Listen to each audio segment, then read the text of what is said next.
What I will say is, I have a blood little brother, and me and my blood brother, we don't always see eye to eye all the time. But and we actually don't see eye to eye right now.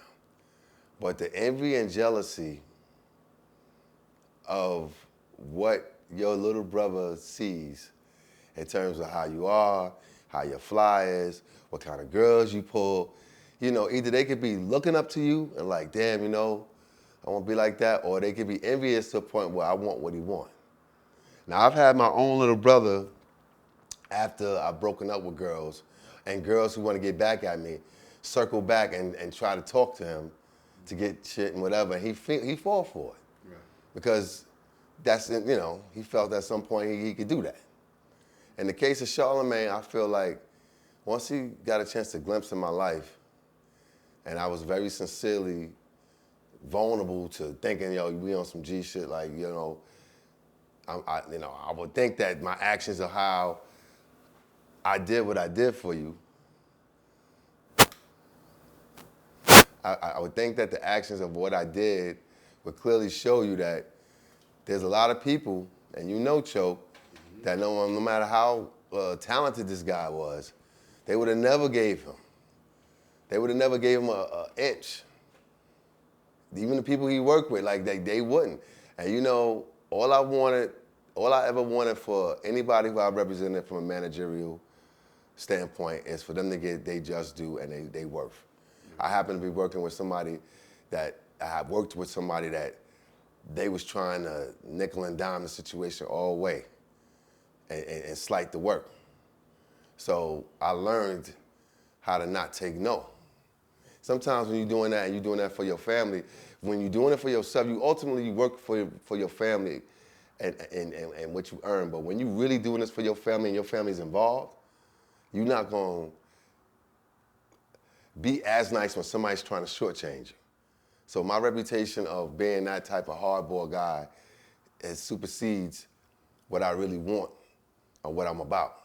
And for him to know what I've fought for him over the years to have, just my section of it, and for you to put out all this material after the fact and try to turn all these people and wait until and tell me everything. Let me find out everything after the fact of how you really felt, including how you felt about the girl outside of my relationship that I was feeling. Like, you introduced me to her, but you was feeling like, because she was feeling me, that's not supposed to happen. You supposed to be listening to me, understanding this nigga's married, don't keep it G with him, keep it G with me. And if you keep it that way, then we can really get this off and play the whole situation. See, that was the intention. And I didn't find this out until after everything kind of imploded and I got him out of my house. Right. I can't tell you why he got that animosity in him and shit, but I could just say, from a little brother standpoint, he couldn't take my lifestyle at the time. I'm driving Lamborghinis and Bentleys and shit to work, and I'm doing everything. I'm getting my hands on all the hottest shit. I'm fortunate to know some good people, and I'm doing me. But in the midst of doing me, I ain't never not look out for you, and that means taking you around to all the motherfuckers in the street that's throwing parties and whatever, and letting them know that it's my peoples. Like, he come through, even if he come through without me, make sure he good. That type of shit. But you know what? God handles all things, man. Yeah, I believe that as well. And, I wish him well. I wish him well on his trajectory. You know what I'm saying? I wish him well. He know what it is. There was a time where I didn't wish him well. Right. But now I'm man enough to be like, you know what? Yeah, that's how I feel about it. Like, do what you gotta do. It's like you sit back and you know what you contributed to people's success, and you see how they get where they get and what they do for you and what you done for them. I mean, I take it, even with the Wendy shit, like, at the end of the day, the most hurtful thing was like, okay, we going through a personal situation, and it's unfortunate. And me and you know what that's about.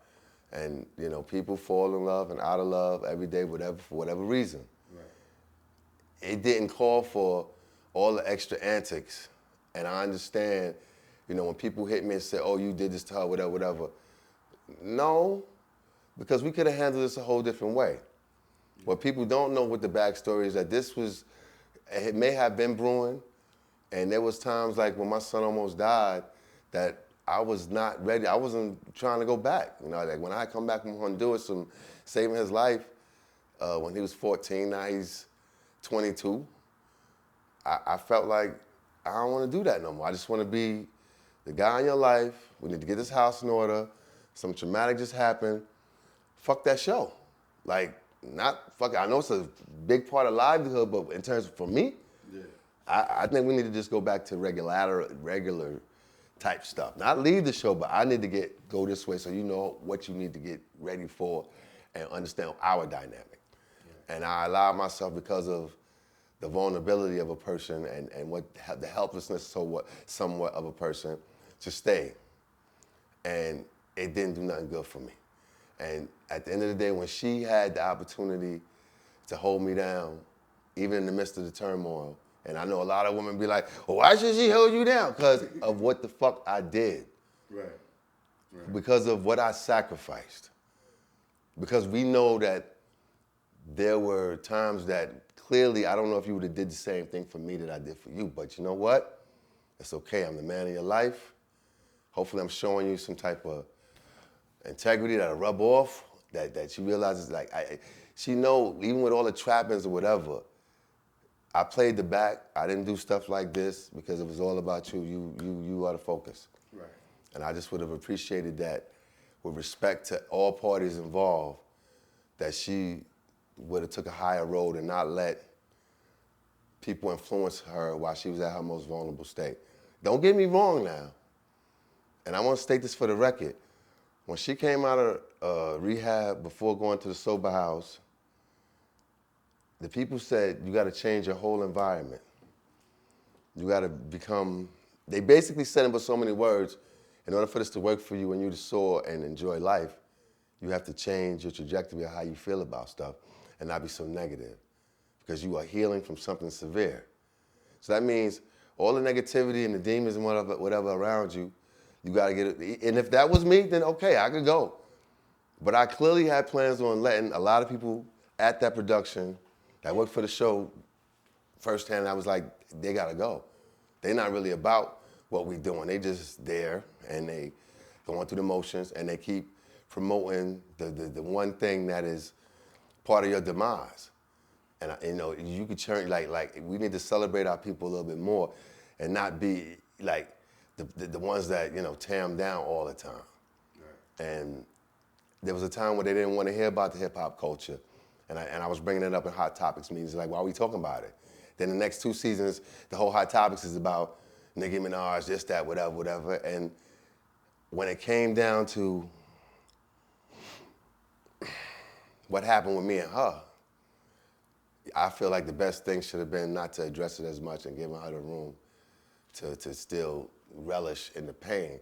Instead, they threw gas on her, and everybody who they invited was coached to bring up Kelvin, and so she can react. Right. Even down to Andy Cohen on a birthday show, bring up Kelvin. Right. And it's like, okay, Kelvin did something, and we know personally we're not gonna be together, but what does that have to do with the professional side? I mean, basically getting fired because I got a divorce. That's really what it was. It's not even wrongful termination. I got fired because I got a divorce. I got fired, served divorce papers, and fired from management all in the same day. And there was times before that I said, because of what my action was, I wanted to step down. Like, look, I'll step down. You do what you got to do. We don't have to make this as loud. I don't want to disrupt. You've been through enough already. Right. I'm trying not to be more of a disruptor.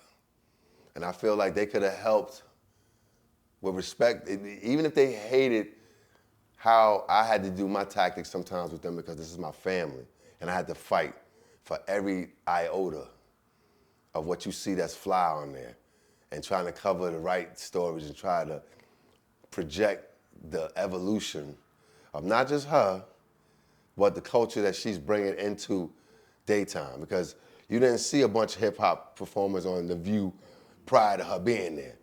But once we changed the dynamic, and I had a bunch of people and creatives telling me, oh, music doesn't resonate on television. You know why? But this is where she comes from. So when we did it, it changed the game. And what they could have did was focus on making that great.